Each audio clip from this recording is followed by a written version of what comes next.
So may I have our panel please come up to talk about convening events in Los Angeles. This will be moderated by August Brown, reporter of the LA Times, who you might have read his, I was going to say dulcet tones, I'm not quite sure you read his visions and views of the city. Liz Garo's joining us, Matthew Himes, Jonathan Beers, Stephen Homestead, and I have to make the comment.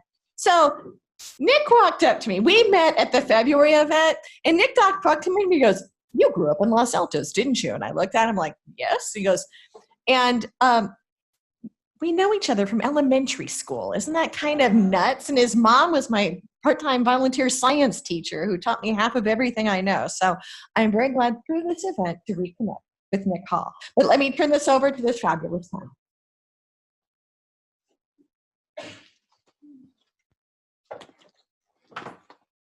Hey, well,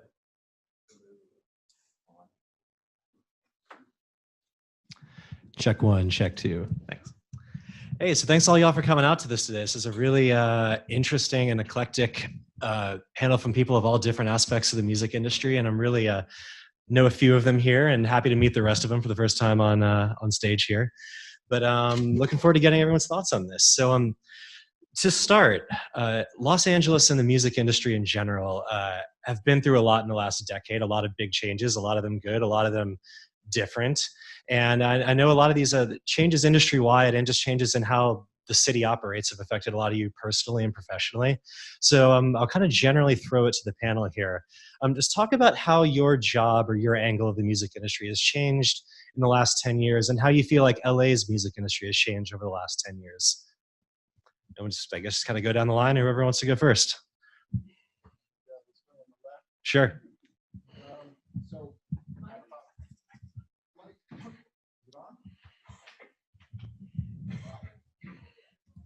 There we go. Okay. So,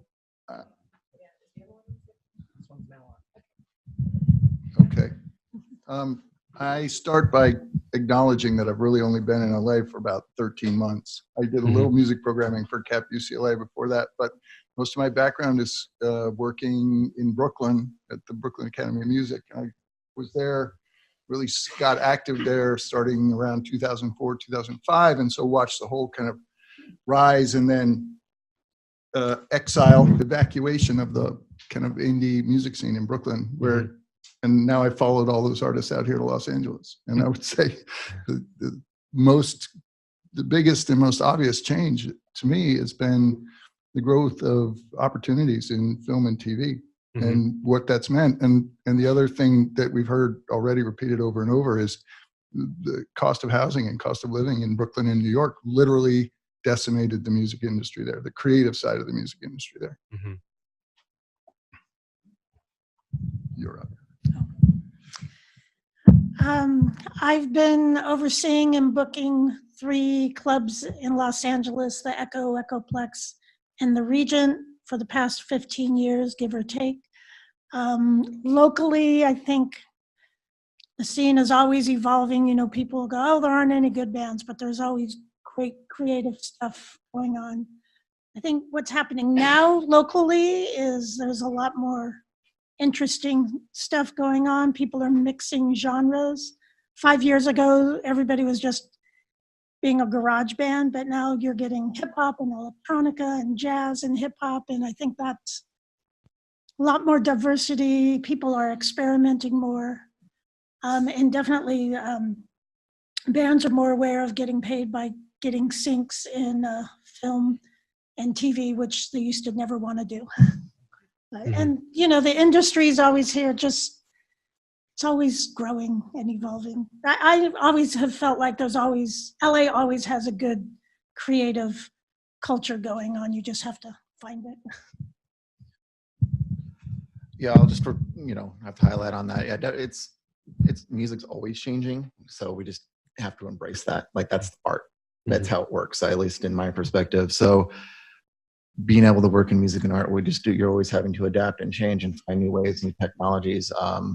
Streaming's changed things for a lot of artists. They don't no longer, making records you don't make money off. It's off of touring, endorsements, getting spots on TV. So they've had to adjust themselves. But also technology has made things a lot easier. It doesn't take $1 million studio to record an album anymore. You know, you have bedroom players that are now like taking over the world. Look at Kuko. You know, he's from Hawthorne, from here, and he's like blowing up. And it's amazing what he's doing. So embrace the change. That's what that's what I can do. So I would have to start with the disclaimer that the last decade basically is the window in which I've been in LA starting to create. And so any changes I've noticed, I don't know if those are just out of ignorance or if they're out of sort of just discovery as I've traveled. But I would say the single biggest thing I've noticed has been in the world of collaboration. And the fact that collaboration was a given in certain parts of music creation, and I'm just sort of seeing it everywhere now. So for some of you who are here in the morning, I was on a different panel in a slightly different context as an orchestrator. That has always been a collaborative front. And on this panel, as a composer side of what I do, I can basically say that a lot of those same rules apply now to composers, where we used to have an idea of composers as being in a room alone somewhere. Well, they still are, but they're hooked in with other people that they're working with at the same time a lot. And so seeing that, and then also in general, just seeing barriers falling down that's what I've seemed to notice more and more over the last decade. The last decade, from my perspective, comes from the Composers Forum of Los Angeles and seeing big shifts in our funding, where grant makers shifted focus, where grant makers that we would rely on regularly changed directions. And so we looked to more of a partnership model, more like what Jonathan was talking about with collaboration, joining forces with people in the community who are doing something similar to what we want to do, and leveraging the budget and our resources and time to make those things happen. And then as a composer, separate from running the forum, I've noticed this idea of like the composer producer, the composer social media maven, the composer something that you're not just relying on the strength of your musical idea, you have to be much more than just a composer. Yeah, that's interesting. Like a few of you mentioned things like syncs and sort of an ability to build like a global audience on these kind of huge platforms has become kind of the story of the last few years. And since this is a panel about live events and creating events, like I'm curious about how that shift has affected how you build like a local in-person audience. Like you can someone like Lil Nas X can have the #1 song in the country from coming out of practically nowhere online, and that's like a very interesting dynamic. But for people that are playing locally or throwing events and running nightclubs and producing events, like how does that dynamic change what you do in terms of just like on the ground in Los Angeles? You're good. You want to start? No. I don't know that it's so much about sync, but just to tag on to what the last speaker said, I'm sorry, I don't know your name. Sure. What I noticed is in terms of presenting events is and this goes back a little bit to the last 10 years too, is the relationship now, especially because of digital and the whole way online works, the key relationships are between audiences and artists directly. And it's not really, coming out of a place that once upon a time was sort of fabled for the greatness of its taste and its curation. What I've really noticed is that, and this affects marketing efforts, especially like how you draw audience for events, is your function as a performing arts institution, like the Music Center, is really to make a welcoming place and let the artists and the audience encounter each other, and don't make it about you. It's not about your marketing. It's not about your taste. It's about connecting artists and audiences. And I think that's a real, it may sound subtle, but it's a huge change in our industry. And I also think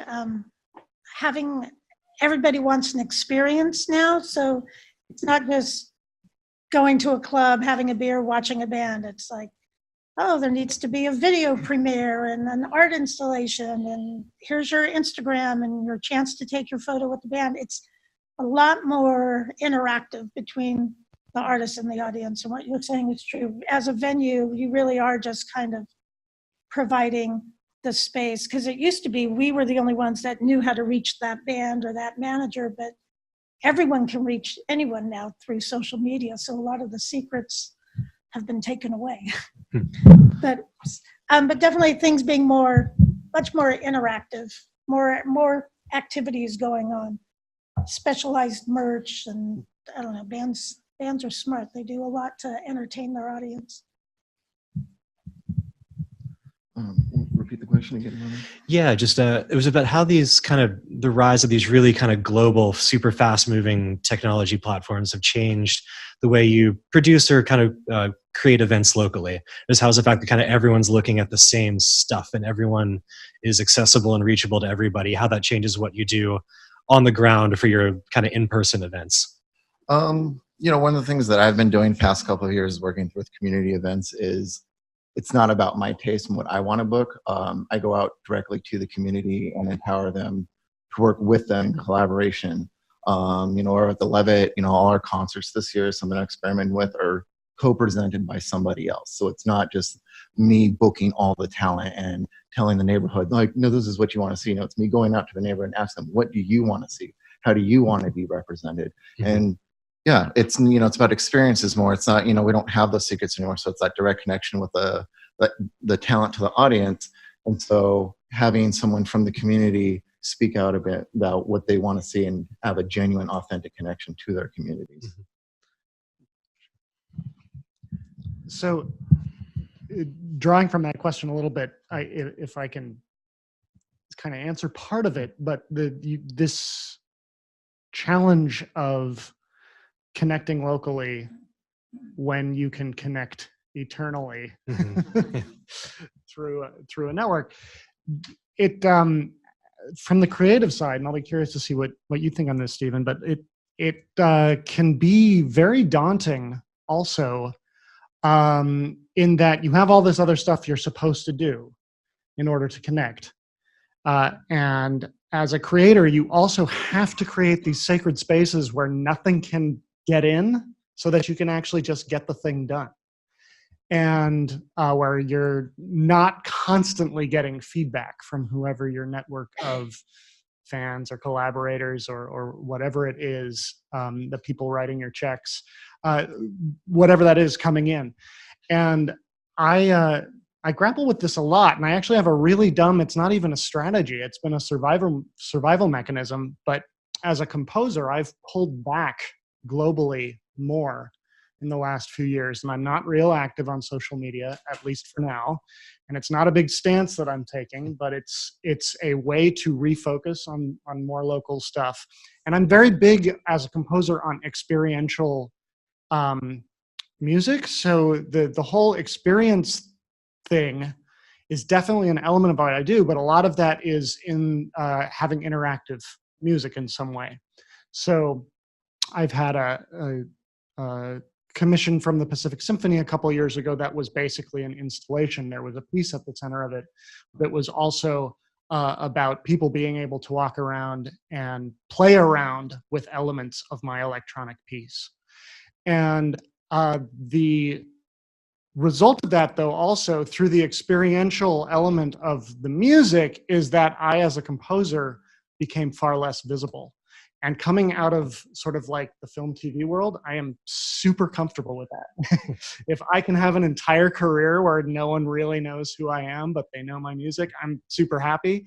And having to sort of thread those needles and figure out those waters is like the existential challenge for all composers and music creators right now.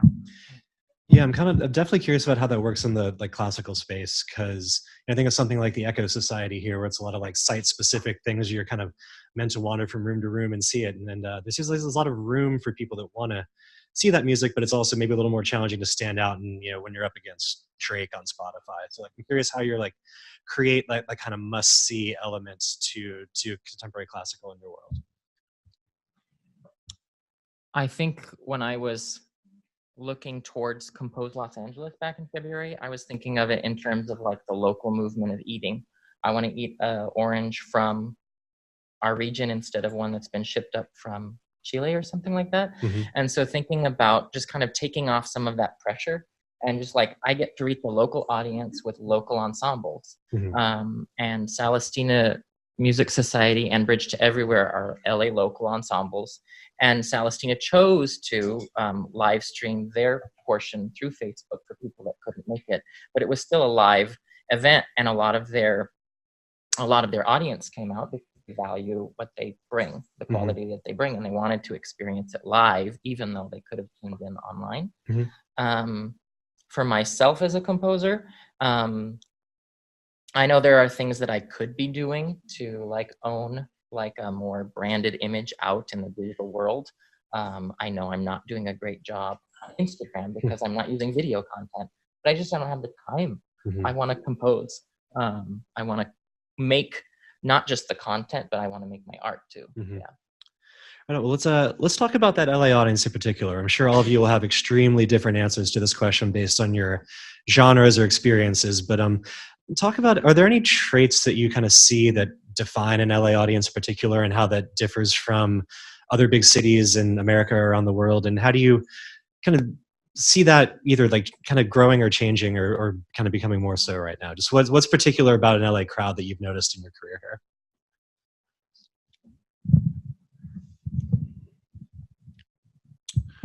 I'm going to say three things, one of which is deliberately provocative. So I'm sitting at the Music Center, right? So I got the LA Phil and the Opera and the Master Chorale, and I've got very wealthy, largely white audiences. At the same time, we do a lot of free public events outdoors in Grand Park, and now this summer the plaza will reopen, and we can draw 2,000 to 3,000, younger Los Angelinos on a Friday evening. And part of what I love about them is they're so diverse, and they're so self-identifying as diverse, and they'll just show up. It's salsa, it's Bollywood, it's whatever, and it's really exciting. That, to me, seeing that audience, that's like the most exciting thing as a newcomer to LA. And the provocative thing I want to say though is, what I see here, and I saw this much worse in New York, that larger institutions, including mine, but many institutions still have many kind of unconscious barriers and segregations to engaging with Latin audiences. I just think that's true. I think we're not finding a way to communicate, to be a welcoming place, to connect artists and audiences in the ways that we should in a city that's 42, 45% Latin, Latino, Latina. It's just a fact.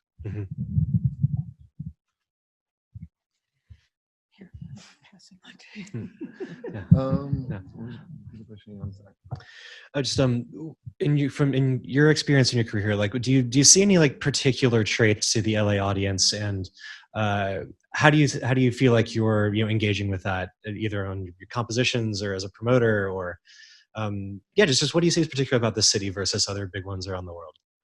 We always, in a couple of the panels beforehand, I mean, it's still that whole trope, like people still come here to have work out their dreams, and we still have like that whole Hollywood, make it or break it or whatever mentality. So we have everyone from all around the world, the country, to be able to come here and have that concentration of talent, and then on top of like the homegrown talent, I mean, we have some grit to us. We're loud. We want to have fun.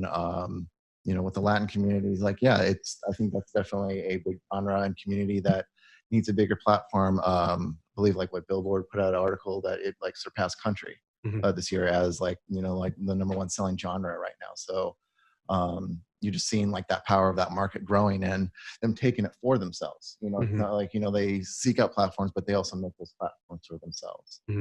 So yeah, that's the Latin music question is something I want to specifically ask. Like, one of the interesting phenomena of the last couple of years in music is, a song like Despacito became the most streamed song in history despite being in Spanish, and it clearly is resonating with a much broader audience than just like the Latin music market. And someone like Bad Bunny or J Balvin, can play these huge shows while not particularly catering to an Anglo audience. It feels like in the mainstream and pop spheres, Latin music has become this phenomenon that's beyond any like trend or which is becoming like the fact of pop music right now.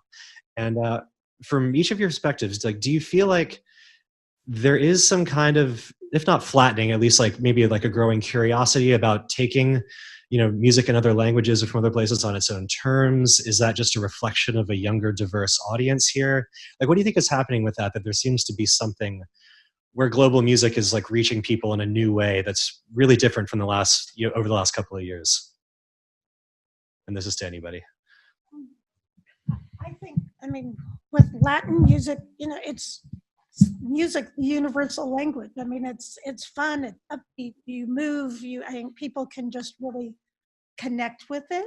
And I think the younger generation is much more open and used to multicultural diversity than perhaps other generations were. So I think it's easier for them to embrace and connect with it. And, if you grew up in LA, you've always been around Latin music anywhere. So it's in you. And there's just now a bigger platform for it to be out there. And I know with our venues, or Echo and Echoplex being in Echo Park, since we opened, we always tried to do some kind of Latin programming. We probably could have done more or can still do more, but there's a couple of promoters we work with who bring in some of the best parties we've ever had. And it's really just fun, upbeat, very positive music. And I think that kind of really, transcends, not to sound corny, but it's you see the positive energy of it. It's yeah. And it's something like the Levitt, where it's explicitly in the mission to be reaching those audiences, and you have for a long time. How do you feel that responsibility kind of shifting right now, where maybe there's different audiences interested in this music? There's more of an interest in people coming out to it. How do you see that explicit responsibility kind of evolving in the modern era? Well, I think it's, because Latin, I mean, they have their bases in certain rhythms and how they go about making music. But what Liz was saying earlier is like, especially with younger generations, like it's not so, one specific genre. They're mixing R&B and hip hop and indie and psych, and kind of, having that reggaeton backbeat, so it's, it's Latin, but how diverse that genre is within itself, and that's what our neighborhood is. 80% of the MacArthur Park, Westlake area is 80% Latin. So why wouldn't we? I come from the, why not? Or, why would, that's where my mentality comes from. Most of the city is made up of people of color. So why wouldn't we directly represent that on our stage and empower them, empower the different organizations within our neighborhood, surrounding neighborhoods and LA in general, and bringing those perspectives in, and them telling us what they want to see and telling us what the perspective should be, what kind of platform we should be for our surrounding neighborhoods. Yeah, and how does that work from the composing world? Like, how does that dynamic play out of like broadening your audience and reaching a global audience on their own terms, coming from that side of things? Broadening and reaching a global audience. So luckily for me as a composer, consciously reaching a global audience is a non-issue. It's a non-factor. I'm, as I was talking about a little bit before, I'm mainly choosing not to concern myself with that part as much. Where that actually comes into play the most is in some of the work in my film music work, where then you really are starting to see conscious shifts in the dynamics of how films are being not just scored but made and marketed to global audiences. So it comes into play there sometimes in terms of creative approach, but oftentimes that's sort of coming down as part of a larger strategy for a piece of media. In my own concert writing, it's super cool when somebody discovers me from really far away.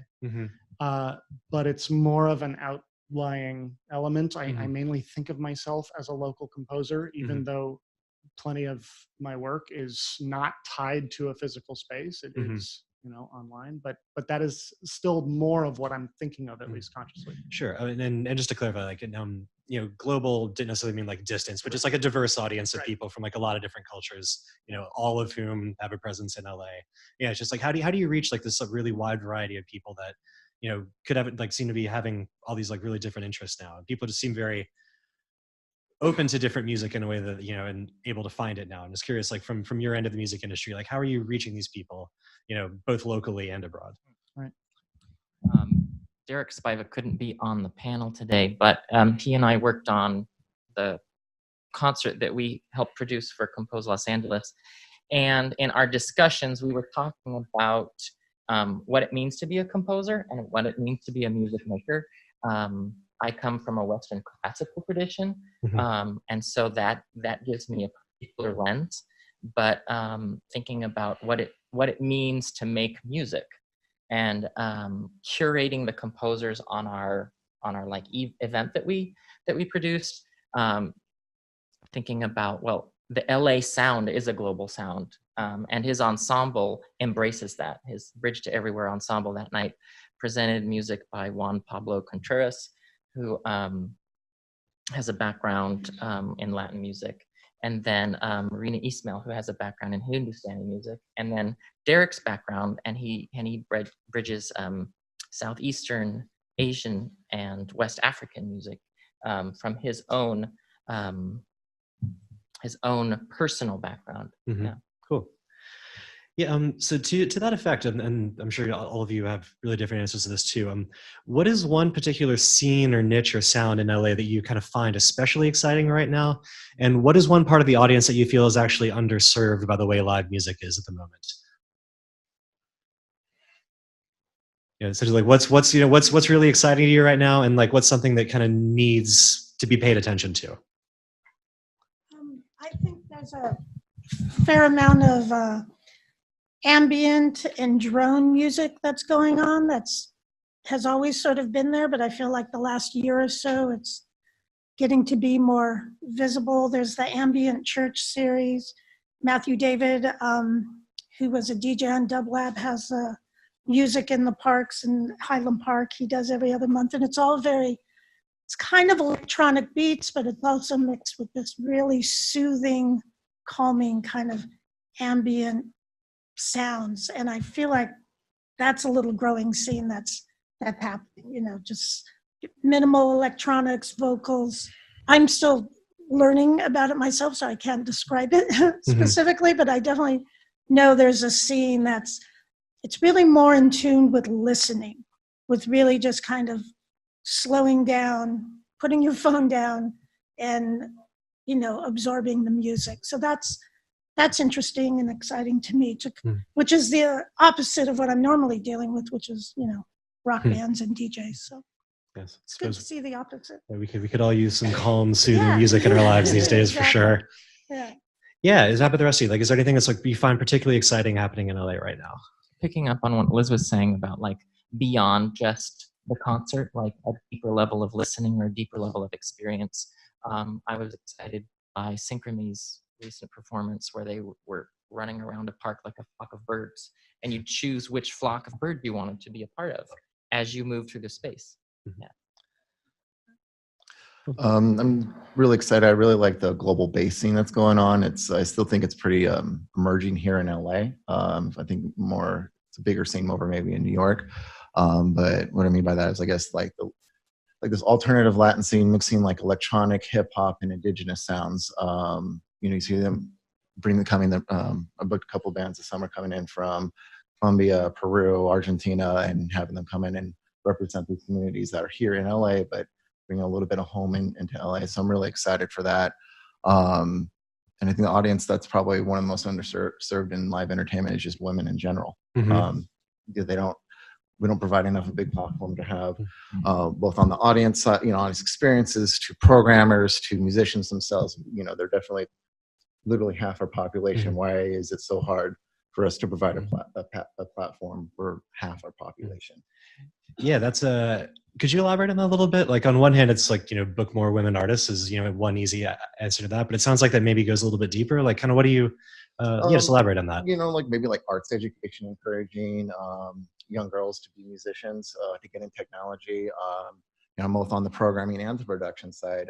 Most of the productions I've worked on around town or been on tour have been by men. So how do we encourage young girls to get into production side things and provide these platforms and saying like, yes, you can do this. Yes, you can learn these things. So I think, yeah, starting them out young and, getting rid of those barriers. Sometimes maybe there might be perceived or real barriers telling them, no, you can't do that. And what can we do to get rid of those? Or both perceived and real. Yeah, Liz, to that effect specifically, like how do we get more women in the kind of, I don't know, like booking side and like the concert promotion side, people that are making the decisions to improve this, someone who's, it's ongoing. See me here, like all my life, this is what it's been. This is always how many times I've been the only female in a room. It's just, women just have to, be given the opportunity to and feel confident with doing, oh, I want to put on a show, find a space and do all the work. I think Matthew's correct too, in that I don't think women have been encouraged to get involved on the production side, like learn how to do sound and learn how to do lights. And that's a whole opportunity to get involved in, music and the arts, is that production side. Just more I don't know how to make it work. Just encourage women to just go and do it and not feel like you can't, because you can. It's.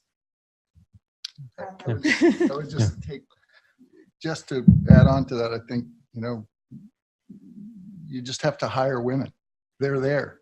You just have to be aware and make the choice to distribute the jobs and the opportunities. And women tend to work hard.